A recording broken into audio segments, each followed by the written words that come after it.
Цахилгаан генератор. Цахилгаан генератор нь механик энергийг цахилгаан энерги болгон хориодог төхөөрөмж юм. Эдгээр нь олон төрлийн аж үйлдвэр эрчим хүчний системүүдэд чухал үүрэг гүйцэтгэдэг. Цахилгаан генератор нь AC болон DC хэмээх хоёр төрөлтэй бөгөөд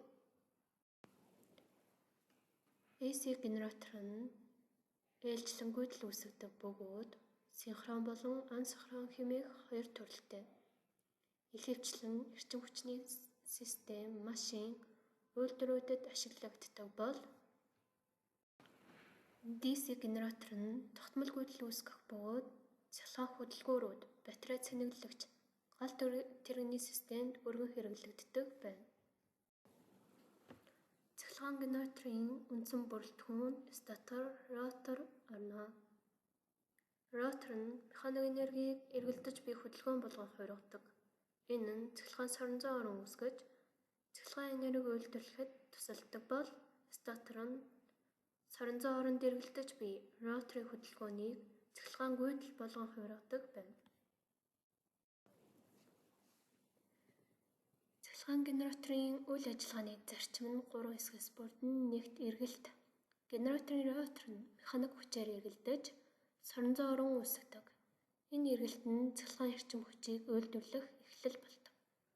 Хоёрт индукц. Фарадайн хуулийн дагуу соронзон орон хөдөлж буй дамжуулагч нь цахилгаан гүйдэл үүсгэдэг. Генераторт энэ процесс нь эргэлдэж буй ротор болон статорт явагддаг. Гуравт тохируулга. Генераторын үйлдвэрсэн цахилгаан эрчим хүчийг тохируулж, докторжуулахын тулд удирдлагын системүүд ашиглагддаг. Цахилгаан генераторын хэрэглээ. Цахилгаан станцуудад том хэмжээний AC генераторууд ашиглагддаг бөгөөд энэ нь олон нийтийн цахилгаан хэрэглээг хангадаг. Мөн үйлдвэрүүдэд цахилгаан эрчим хүчийг хангах тодорхой процессуудыг явуулахад генераторууд ашиглагддаг.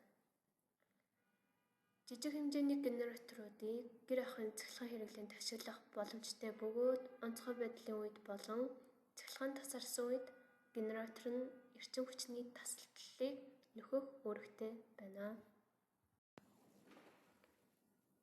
Цахилгаан генератор нь олон төрлийн хэрэглээтэй технологийн хөгжил, дэвшилтэд хослуулсан чухал төхөөрөмж юм.